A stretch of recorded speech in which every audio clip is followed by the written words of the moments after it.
Muy buenas noches y bienvenidos un jueves más a este espacio de debate. En esta ocasión, tal y como llevamos anunciándoles toda la semana, vamos a ver qué es lo que hacemos con la gestión de los residuos radioactivos. Para ello nos acompañan en plató Eduardo Gallego Díaz, ingeniero nuclear. Buenas noches. Hola, buenas noches. Nos acompaña también Aurelio González, alcalde de Mondéjar. Buenas noches. Muy buenas noches. Por el otro lado nos acompaña María Jesús Atance, Susi Atance, portavoz de la plataforma contra el ATC en Guadalajara. Buenas noches. Hola, buenas noches. Y también Francisco Castejón, físico nuclear de Ecologistas en Acción. Buenas noches. Hola, buenas noches, ¿qué tal? En primer lugar, para entrar en materia, vamos a ver cuáles son las opciones que tenemos a día de hoy para poder gestionar los residuos nucleares de alta actividad. Por ejemplo, Eduardo. Sí, bueno, lo primero me habéis presentado como ingeniero nuclear, realmente ese título no existe en España, creo que... Pues vamos a hacer la corrección. Dejarlo claro, soy ingeniero industrial y profesor en la Escuela de Ingenieros Industriales de la Politécnica de Madrid, en donde imparto clases sobre seguridad nuclear, gestión de residuos radiactivos y protección radiológica. Aclarado. Entonces, bueno, ya respondiendo a la pregunta, pues nos centraremos, supongo, en el debate en los residuos radiactivos de alta actividad, es decir, en el combustible irradiado de las centrales nucleares o en los vitrificados que una vez reprocesado el combustible pues se generan. Y ahí pues nos encontramos con unos materiales que dejan de ser tecnológicamente aprovechables si no se reprocesan, y en los cuales, en forma sólida, tenemos las pastillas de uranio. En su interior se ha ido acumulando material parásito, productos de fisión que son altamente radiactivos.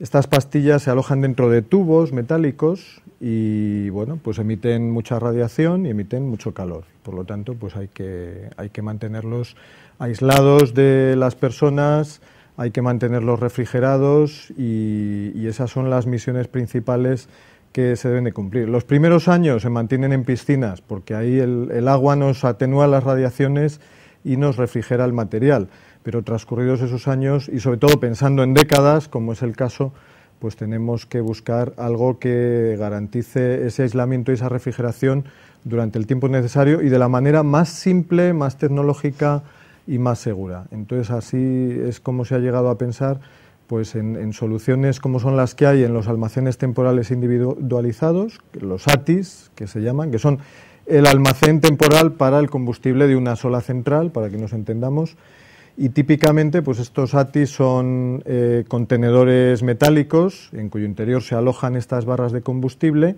contenedores herméticamente cerrados, con un gas de relleno inerte, que es el helio, y que tienen un espesor de acero grande, pero a través del cual el calor se puede disipar al exterior. Esa solución pues es la que hay en Trillo, y como estamos precisamente en Guadalajara, creo que conviene saberlo, en Trillo, y luego en Zorita pues algo muy parecido, solo que el contenedor es de acero y además lleva por el exterior un contenedor de hormigón que podríamos decir que le protege de agresiones exteriores a la vez que permite que el aire caliente salga.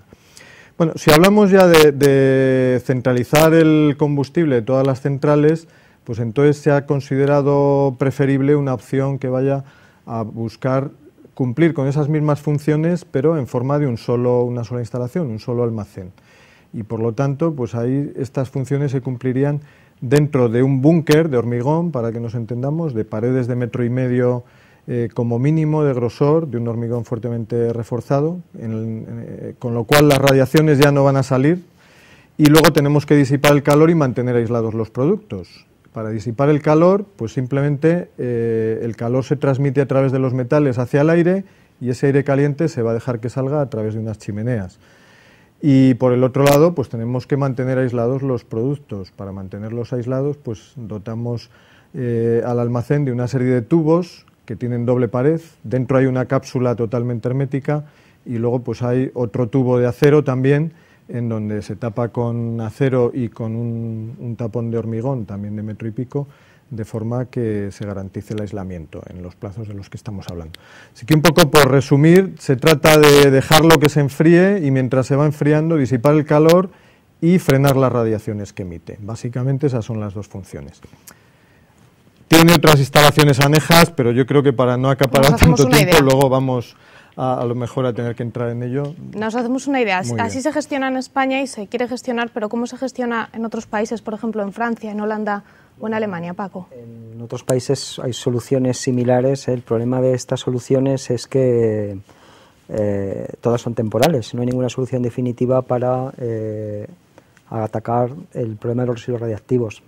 Tú lo has descrito muy bien. El problema es que estas sustancias son radiactivas durante cientos de miles de años y no conocemos ninguna instalación humana capaz de mantener estas sustancias a buen recaudo durante todo ese tiempo. Por tanto, las soluciones que se adoptan en todos los sitios del mundo de momento son necesariamente temporales y con una serie de problemas inherentes que yo creo que merece la pena tener en cuenta antes de, de decidirse por una o por otra.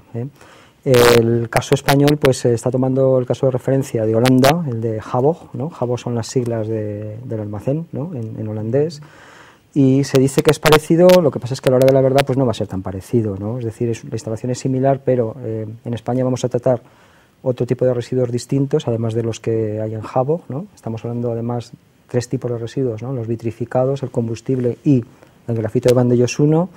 Estamos hablando de un volumen mucho mayor. En el caso español estamos hablando de un volumen 10 veces mayor. En el caso de Havog, el almacén está pegado a la única central nuclear que funciona en Holanda, mientras que en España tenemos 8 centrales y este almacén, lógicamente, puede estar cerca de alguna, pero estaría lejos de todas las demás, ¿no? Con lo que aparece el problema de los transportes.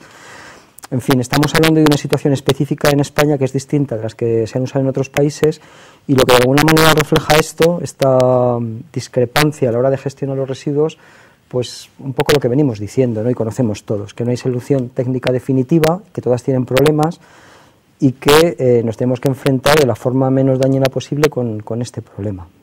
Los políticos han hablado y han decidido que instalar una ATC en España es lo que se tiene que hacer en algún lugar de España. ¿Vosotros creéis que es necesario instalar una ATC en España o se puede optar por alguna otra opción? Aurelio. Yo desconozco la parte técnica y no me atrevería a discutir ninguna de estas soluciones. Lo que no hemos entendido desde esa autonomía municipal, que muchos políticos están argumentando para defender la postura de algunos ayuntamientos, es que creemos que no es una solución y no es un problema exclusivamente de ese municipio, sino de todos los que le rodean.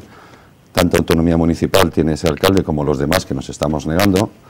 Entendemos que el procedimiento es cuanto menos raro, ausente de información en todos los niveles, y si realmente es un problema nacional, que así lo entiendo, son centrales en todo el país, pues yo creo que el gobierno debería de haber gobernado y mediante informes haberlo hecho al revés y no pedir que los alcaldes levantemos la mano, máxime cuando vienen con toda esa cantidad de millones alrededor que, claro, hacen cuestionar mucho en base a que se toma esa decisión de aceptar ese almacén.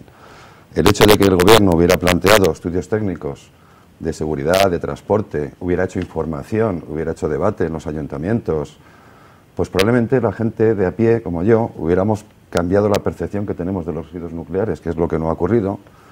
No entendemos tampoco que haya habido tan poco tiempo para ese debate, porque en el caso de Holanda sí fue un tema de muchos años. 20 años, para ser exacto. No entendemos tampoco que una decisión de ese calibre, que realmente es un problema nacional, haya... Entiendo que son alcaldes temerarios los que están, sin debate ninguno en sus municipios, tomando una decisión que va a cargar a ese pueblo, para bien o para mal, por siempre, porque que se llame temporal, desconozco a qué se debe. La realidad es que una vez que se instale en esa zona, vamos a estar todos con ese problema y, evidentemente, creo que no ha sido el procedimiento más adecuado. Como menos, como poco ha sido oscuro, extraño y con poco tiempo. Susi. Bueno, yo le preguntaría a Eduardo en qué pueblo viviste, en qué zona viviste, dónde vive usted, en qué localidad. Sí, bueno, nos llamamos de tú, me parece. Bueno, vale.